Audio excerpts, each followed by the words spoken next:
Welcome to the sixth and final lesson in Learn to Knit with May and Colleen. My name's Colleen. And my name is May. And we've been working on dishcloths, and we've done casting on and knitting and casting off or binding off. We've done purling, we've done some increasing. And May, did you do your homework?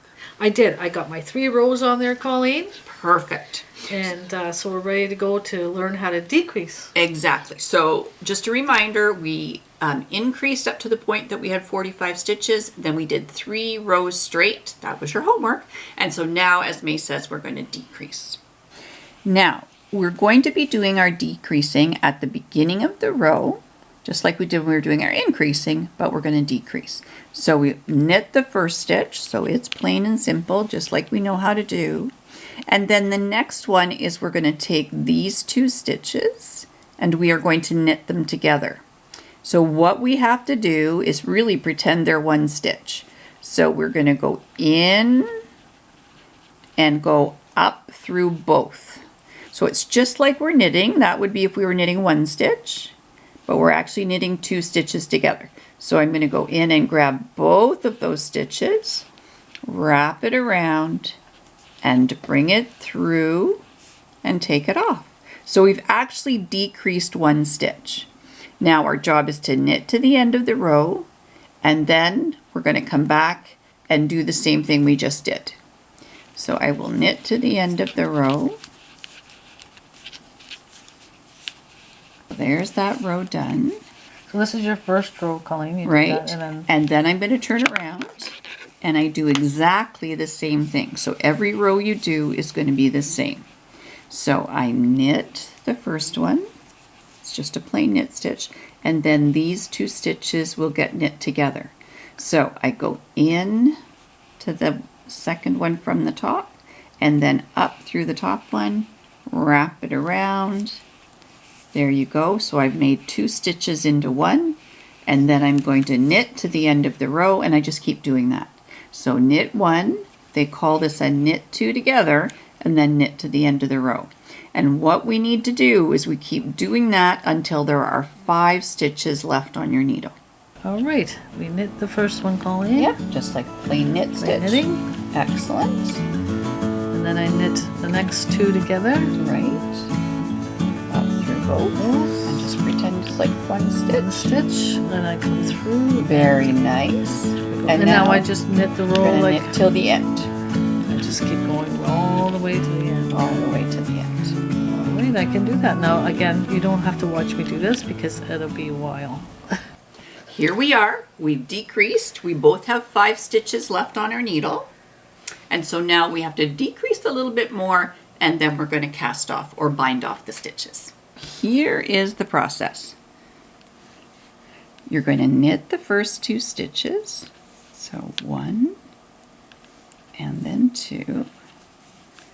And then we knit these 2 together. And then we knit 1. So now we have 4 stitches left on our needle. Then we're going to turn. And now we're going to knit the first one. And then knit these 2 together, just like we've been doing. And then knit 1. So now we have 3 stitches left on our needle. All right, May, are you ready to give it a show? Sure. Okay. You're going to knit the first one. Knit the next 2 together.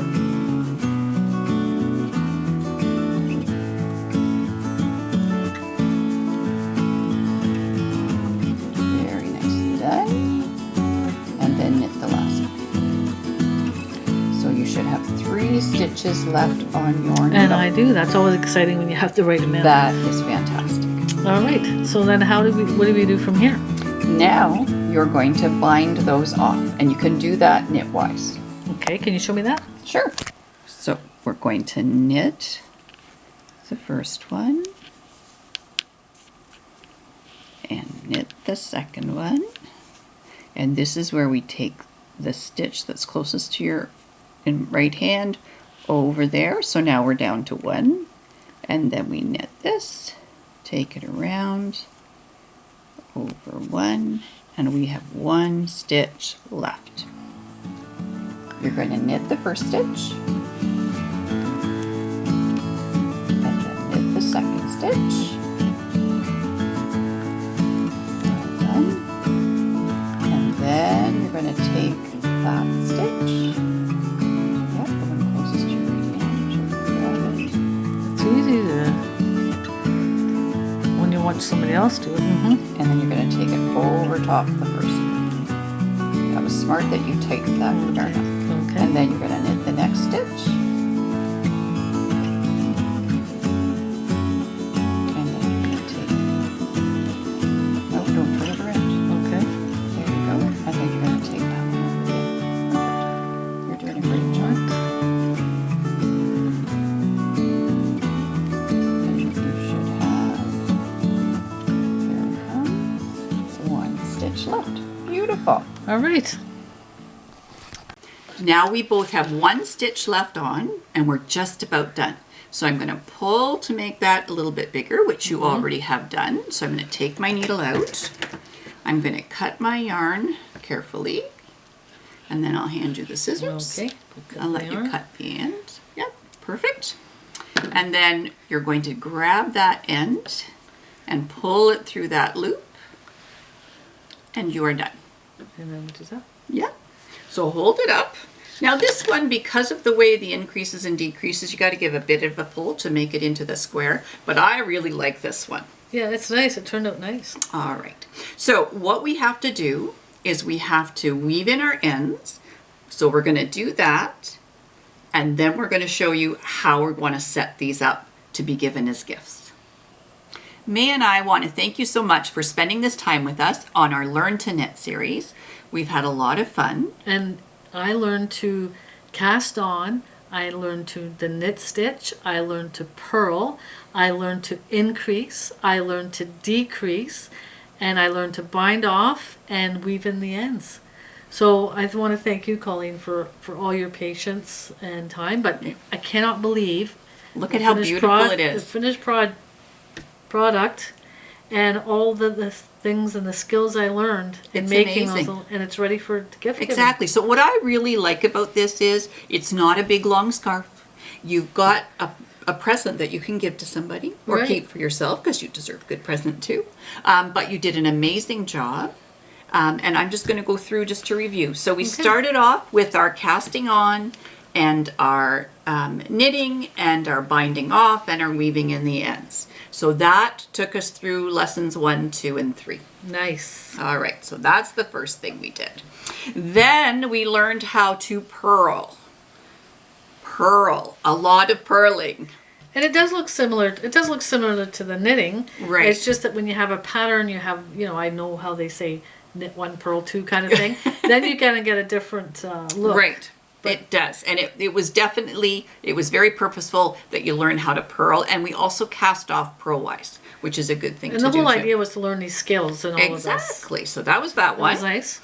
And then here's the one that we did, which had increasing and decreasing, and that's why it's that diagonal, because it goes open and then it closes. So I'm And we happy learned about those that. skills. Exactly. So now what I'm going to do is I'm going to get mine as organized as May. Hers look beautiful. What I decided to do is just braid one of each of the strands together. And I just put a little bit of ribbon around. I which, like your ribbon. It's yeah. beautiful. That was easy peasy. I wanted to go, after learning all these skills and being stressed, I wanted something a little easy to, There we go. to put So together. Let's see so how I can do this. So hopefully it will look nice together. So we're going to go over the top like that. Flip it over. Come back around. We're just basically following your pattern, but just in case somebody doesn't have any ribbon. And then I'm just going to take this underneath. We'll hold it up so you can see. I'll put my finger on there. That's perfect. And we're going to make a lovely little knot. And there we go. And there we have them. So thanks again, Colleen. You're Your very patience welcome. were very And much thanks so appreciated. much for being on this adventure with us. Until next time. You be safe and take care.